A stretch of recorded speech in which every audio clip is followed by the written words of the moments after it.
ओम शांति। यह बाबा की सेवा के लिए नया चैनल चालू किया है। इस चैनल को सब्सक्राइब करें। ओम शांति। ओम शांति। आज दिनांक 3 अप्रैल 2022। अव्यक्त मुरली है। रिवाइज कोर्स है 13 मार्च 1990। टॉपिक है संगम पर परमात्मा का आत्माओं से विचित्र मिलन। आज अनेक बार मिलने वाले सिकिलदे बच्चे फिर से आकर मिले हैं।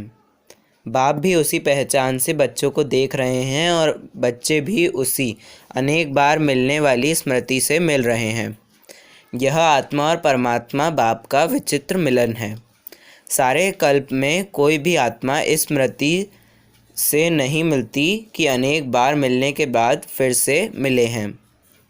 चाहे समय प्रति समय धर्म पिताएँ आए हैं और अपने फॉलोअर्स को ऊपर से नीचे लाए, लेकिन धर्म पिताएँ भी इस स्मृति में नहीं मिलते हैं कि अनेक कल्प मिले हुए फिर से मिल रहे हैं।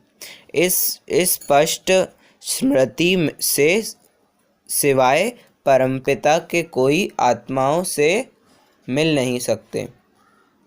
चाहे इस कल्प में पहली बार ही मिलते हैं, लेकिन मिलते ही पुरानी स्मृति, पुरानी पहचान जो आत्माओं में संस्कार के रूप में रिकॉर्ड भरा हुआ है, वह इमर्ज हो जाता है और दिल से यही स्मृति का आवाज़ आता है, यह वही मेरा बाप है। बच्चे कहते तुम हो मेरे बाप और बाप कहते तुम हो मेरे बच्चे। मेरा संकल्प उत्पन्न हुआ।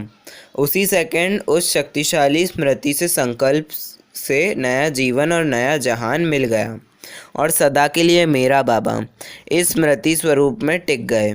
जैसे कि स्मृति स्वरूप बने तो स्मृति के रिटर्न में समर्थी स्वरूप बने। समर्थ स्वरूप बन गए ना, कमज़ोर स्वरूप तो नहीं हो। और जो जितना स्मृति में रहते हैं उतना समर्थियों का अधिकार स्वतः ही प्राप्त करते हैं। जहाँ स्मृति है वहाँ समर्थी है ही। थोड़ी ही विस्मृति है तो व्यर्थ है। चाहे व्यर्थ संकल्प करो, चाहे बोल हो, कर्म हो। इसलिए बाप दादा सभी बच्चों को इसी दृष्टि से देखते हैं कि हर एक बच्चा स्मृति स्वरूप सो समर्थ है।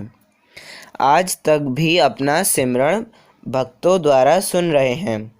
अपने स्मृति में लाया मेरा बाबा, तो भक्त आत्मा भी यही सिमरण करती, मेरा इष्ट देव व देवी।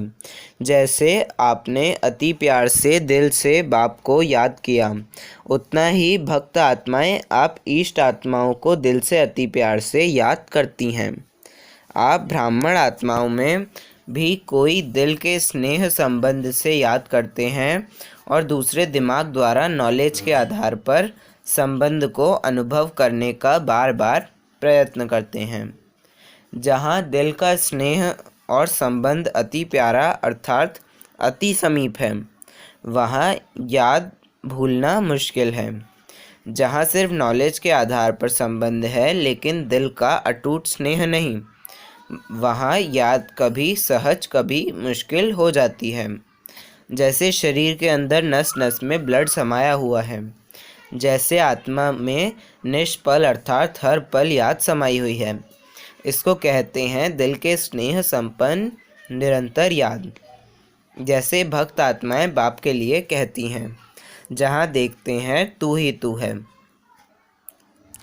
ऐसे बाप के स्नेही समान आत्माओं को जो भी देखें वह अनुभव करें कि इन्हों की दृष्टि में, बोल में, कर्म में परमात्मा बाप ही अनुभव होता है।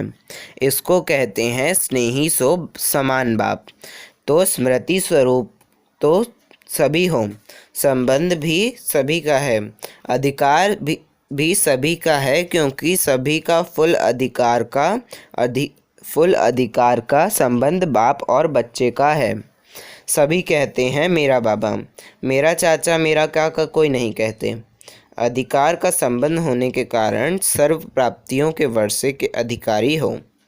चाहे 50 वर्ष वाले हैं चाहे 6 मास वाले, मेरा कहने से अधिकारी तो बन ही गए। लेकिन अंतर क्या होता है? बाप अधिकार तो सभी को एक जैसा देता है, क्योंकि अखुट वर्षा देने वाला दाता है। 2.5 लाख तो क्या, लेकिन सर्व आत्माएं भी अधिकारी बने, उनसे भी अथाह खजाना बाप के पास है। तो कम क्यों दे? तो दाता सभी को देता एक जैसा है, लेकिन लेवता में फ़र्क है। कोई प्राप्तियों के वर्षे को व खजाने को समय प्रमाण स्वयं प्रति व सेवा प्रति कार्य में लगाकर उसका लाभ अनुभव करते हैं, इसलिए बाप का खजाना अपना खजाना बना देते हैं, अर्थात अपने में समा देते हैं। इसलिए हर एक खजाने को यूज़ करने के अनुभव से खुशी और नशे में रहते हैं। शुद्ध नशा उल्टा नहीं, और दूसरा खजाना मिला है, इस खुशी में रहते हैं। मेरा है, लेकिन सिर्फ मेरा है, और उसको कार्य में नहीं लगाते हैं। कोई भी अमूल्य वस्तु को सिर्फ अपने पास स्टॉक में जमा कर लिया, लेकिन सिर्फ जमा करने और यूज़ करने की अनुभूति में अंतर है। जितना कार्य में लगाते हैं उतनी शक्ति और बढ़ती है। वह सदा नहीं करते, कभी कभी करते हैं। इसलिए सदा वालों में और कभी कभी वालों में अंतर पड़ जाता है। कार्य में लगाने की विधि यूज़ नहीं करते तो दाता अंतर नहीं करता, लेकिन लेवता में अंतर हो जाता है। आप सभी कौन हो? कार्य में लगाने वाले या सिर्फ जमा देख खुश होने वाले? पहला नंबर वाले हो या दूसरा नंबर हो? बाप दादा को तो खुशी है सभी नंबर 1 है, या इस समय नंबर 1 हो।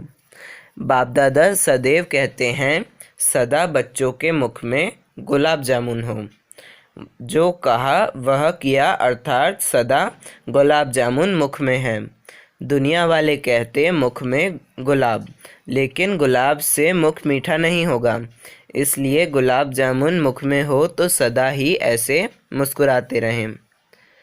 अच्छा, कई नए फिर से मिलने पहुँचे हैं।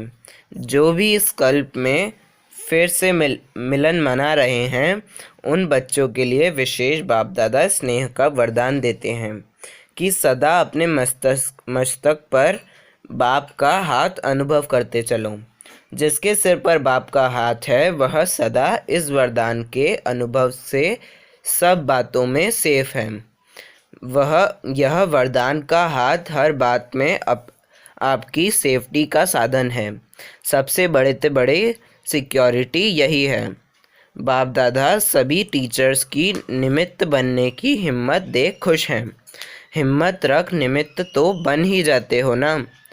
टीचर निमित्त बनना अर्थात बेहद की स्टेज पर हीरो पार्ट बजाना।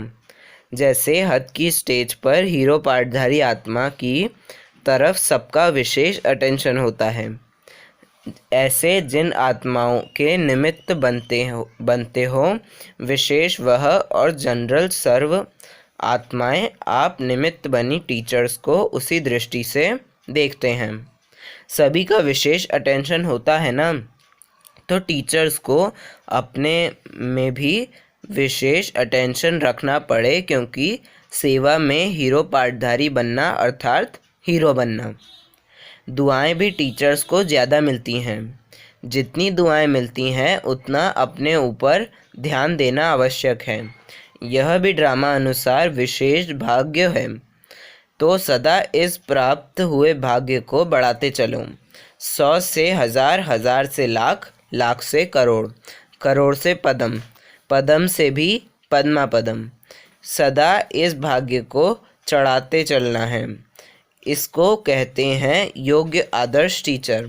बाप दादा निमित्त बने हुए बच्चों का सिमरण जरूर करते हैं और सदा अमृत वेले वाह बच्चे वाह यह दुआएं देते हैं।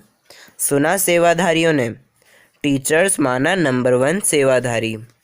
अच्छा, चारों ओर के अनेक कल्प न्यारा और प्यारा मिलन मनाने वाले सदा प्राप्त हुए वर्षे के खजाने को हर समय प्रमाण कार्य में लगाने वाले, सदा दिल से अति स्नेही और बाप समान बन स्वयं द्वारा बाप का अनुभव कराने वाले, सदा स्मृति स्वरूप सो भक्ति द्वारा समर्थ स्वरूप बनने वाले, सदा अपने प्राप्त भाग्य को बांटने वाले अर्थात बढ़ाने वाले, ऐसे मास्टर दाता समर्थ बच्चों को बाप दादा का याद प्यार और नमस्ते। हम बच्चों का भी बाप दादा को नमस्ते। डबल विदेशी भाई बहनों से ग्रुप वाइज मुलाकात।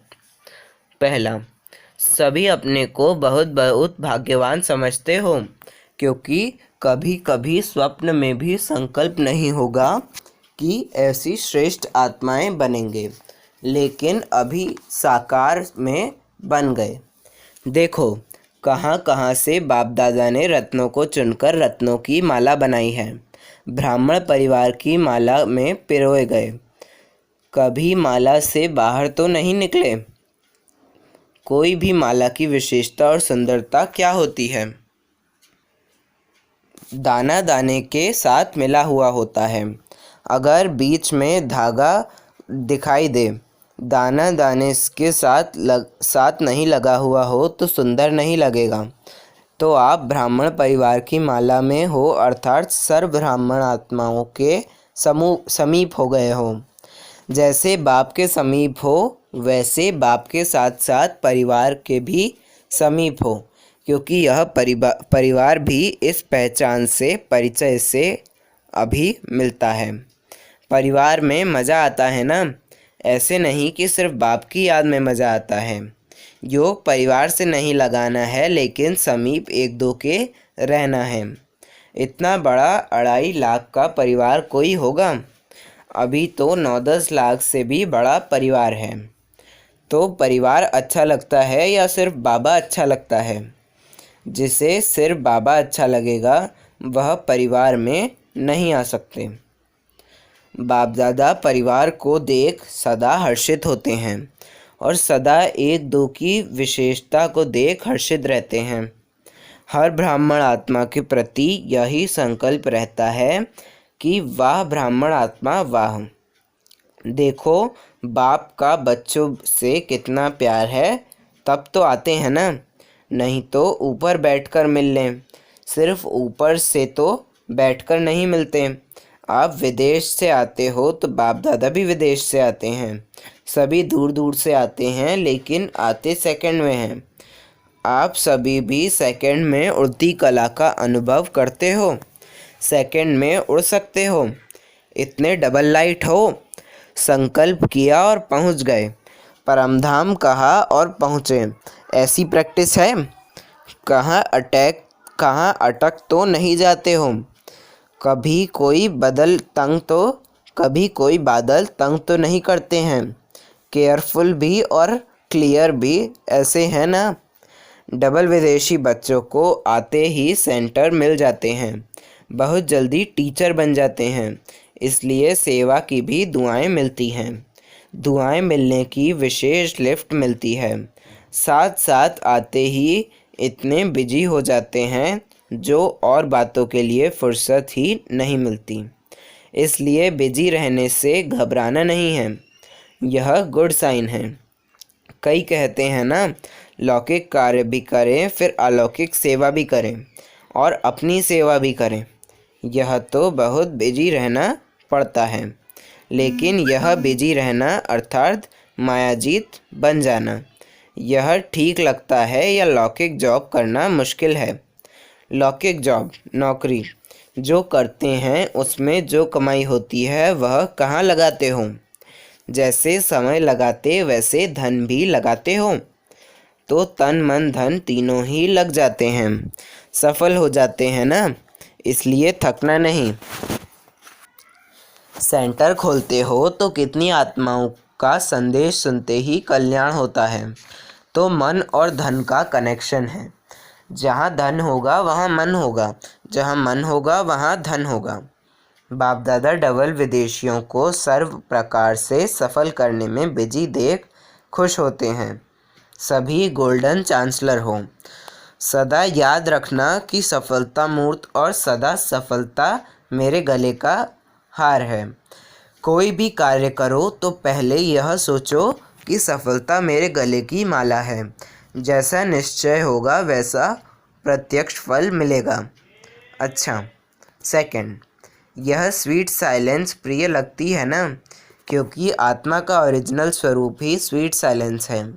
जो जिस समय चाहो उस समय इस स्वीट साइलेंस की स्थिति का अनुभव कर सकते हो, क्योंकि आत्मा अभी इन बंधनों से मुक्त हो गई। इसलिए जब चाहे तब अपने ओरिजिनल स्थिति में स्थित हो जाएं।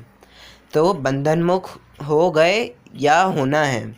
इस बार मधुबन में 2 शब्द छोड़कर जाना, समथिंग और समटाइम। यह पसंद है ना? सभी छोड़ेंगे? हिम्मत रखने से मदद मिल जाएगी, क्योंकि यह तो जानते हो 63 जन्म अनेक बंधनों में रहे और एक जन्म स्वतंत्र बनने का है। इसका ही फल अनेक जन्म जीवन मुक्ति प्राप्त करेंगे। तो फाउंडेशन यहाँ डालना है। जब इतना फाउंडेशन पक्का होगा तब तो 21 जन्म चलेगा। जितना अपने में निश्चय करेंगे उतना ही नशा होगा। बाप में भी निश्चय, अपने में भी निश्चय, और फिर ड्रामा में भी निश्चय। तीनों निश्चय में पास होना है। अच्छा, एक एक रत्न की अपनी विशेषता है। बाप दादा सबकी विशेषता को जानते हैं। अभी आगे चलकर अपनी विशेषता को और कार्य में लगाओ तो विशेषता बढ़ती जाएगी। दुनिया में खर्च करने से धन कम होता है, लेकिन यहाँ जितना खर्च करेंगे उतना बढ़ेगा। सभी अनुभवी हो ना? तो इस वर्ष का यही वरदान याद रखना कि हम विशेष आत्मा हैं और विशेषता को कार्य में लगाकर और आगे बढ़ाएंगे। जैसे यहाँ नज़दीक बैठना अच्छा लगता है, वैसे वहाँ भी सदा नज़दीक रहना। बाप दादा सदा हर एक को इसी श्रेष्ठ नज़र से देखते हैं कि एक एक बच्चा योगी भी है और योग्य भी है। अच्छा, वरदान, दूसरों के परिवर्तन की चिंता छोड़ स्वयं का परिवर्तन करने वाले शुभ चिंतक भव। दूसरों के परिवर्तन की चिंता छोड़ स्वयं का परिवर्तन करने वाले शुभ चिंतक भव। स्व परिवर्तन करना ही शुभ चिंतक बनना है। यदि स्व को भूल दूसरों के परिवर्तन की चिंता करते हो तो यह शुभ चिंतन नहीं है। पहले स्व और स्व के साथ सर्व। यदि स्व का परिवर्तन नहीं करते और दूसरों के शुभ चिंतक बनते हो तो सफलता नहीं मिल सकती। इसलिए स्वयं को कायदे प्रमाण चलाते हुए स्व का परिवर्तन करो। इसी में ही फ़ायदा है। बाहर से कोई फ़ायदा भल दिखाई ना दे, लेकिन अंदर से हल्कापन और खुशी की अनुभूति होती रहेगी। स्लोगन, सेवाओं का सदा उमंग है तो छोटी छोटी बीमारियां मर्ज हो जाएंगी। सेवाओं का सदा उमंग है तो छोटी छोटी बीमारियां मर्ज हो जाती हैं। अच्छा, ओम शांति।